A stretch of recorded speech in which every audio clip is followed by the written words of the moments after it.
Welcome to Grown Folk Stories, y'all. Let's give it up for Brian Babylon, y'all.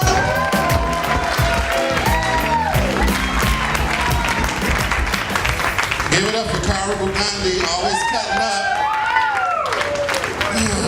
All right, and give it up for Cara for making me this dirty martini like I requested. Thank you very much. I'm stressed out. All right, I'm gonna tell the story. The overall story arc is my last spanking. And the reason I thought of my last spanking is because of that boy who got acquitted down there in Texas off affluenza. Y'all heard of that?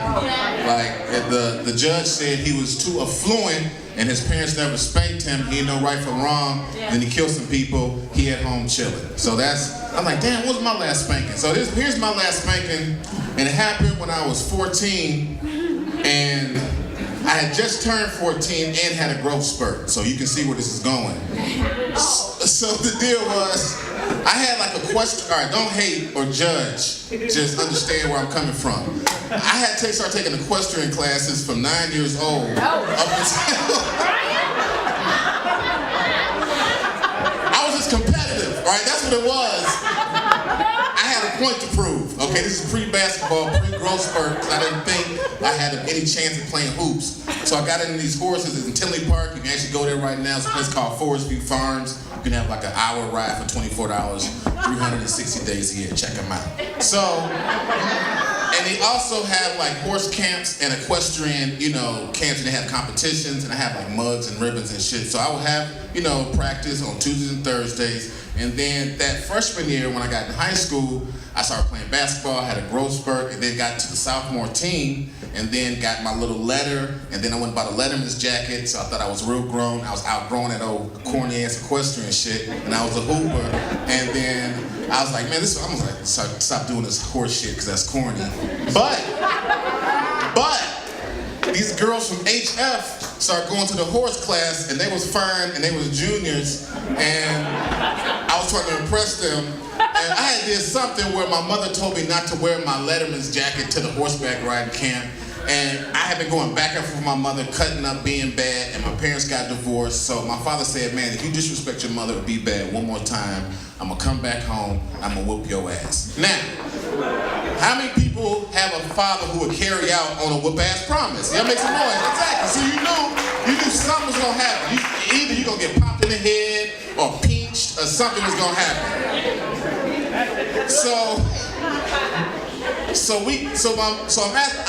I'm at Forest View Farms. I got my Letterman's jacket on. I got this like high top fade that's doing pretty good. I had my Janera shirt and I was looking cool. And I was just trying to back these girls up. And then what was the plan was my boy Harry's mom was supposed to pick us up. So I was like, shit, I can wear my Letterman's jacket and these girls think I'm an upperclassman, and then we don't go to showbiz and boom, boom, boom, right? So, cause that's what we did out in Madison. Fuck that, showbiz was popping on Saturdays. So, I'm over there chatting them up, and as soon as I saw that brown Camry come around that first field, I'm like, shit, that's my mother. And I couldn't front and take off the jacket in front of the girl, so I just fucking do the poker face and take it like a man and be cool about that shit. So I got in the car, my mother, she knew I wasn't busting me in front of Harry, so she got home, she says, I'm calling your father and he'll come whoop your ass. I'm like, damn. So, I had to get my mind set for a daddy whooping. A daddy whooping in my household actually was better than a mama whooping, okay? Because my mother, even though she didn't curse or do anything bad, she went into this whole other level of, like, she would surfboard and whoop your ass at the same time. Like, I was going crazy. It was nuts. Well, my father would why would you do that? And just whoop you, and then have you call, I don't know why I did that. And y'all had this conversation while he whooped you and shit. And you're like, oh, Daddy, I'm sorry, I won't do it again. You won't do it again? No, I won't do it again. You better not do it again. So everybody know the daddy spanking routine. That's what I was expecting. So, what my father, I think, realized is that, I guess the last time he spanked me, I was probably like 5'1", maybe 5 feet. Now, I was 6'1", and my voice was deep. So when we got to the spanking,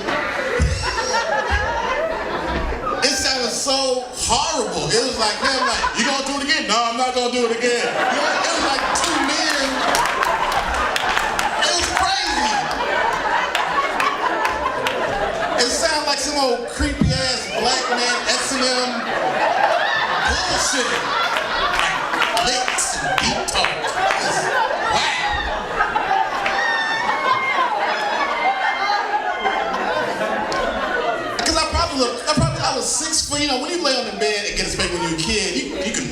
nowhere for me to move.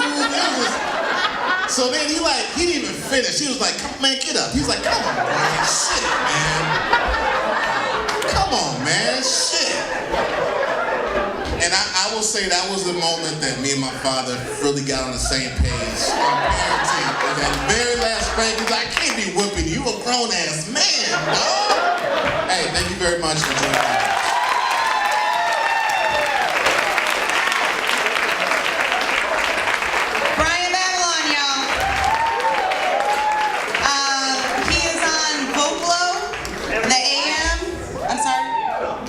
Yeah. Huh? 8 a.m. Yeah. Listen to them with they're amazing, hilarious, some good shit. And Brian is also a stand-up comedian, so check him out. He is working the nation. So we have the best motherfucking storytellers. Yeah. On the whoopings, I was never whooped.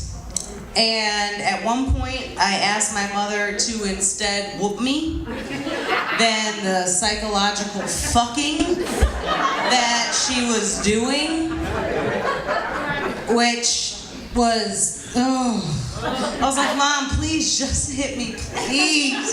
She was like, "I just want you to think about what you did."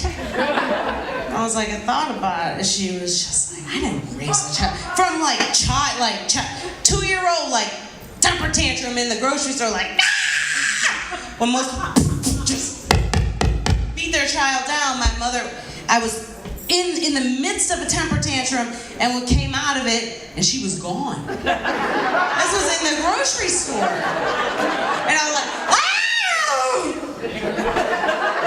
And I remember, no, I had to be like 4 or some shit, but being like, walking up and down aisles, and there was my mother like reading like tuna cans, like, "Oh yeah, I don't want oil, I want water." And I was like, "Ah." And she was like, "Get away from me, Lou, who are you? Who are you? I didn't raise a child to act like a fool, put up with this bullshit in a fucking grocery. Go find your mama, little girl. Don't touch me. Go find your mama."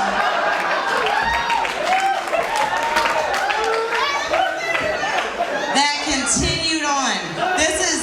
This black woman's whoopings. It was in the fucking brain. That's what I had to deal with. So thank you, Sandra.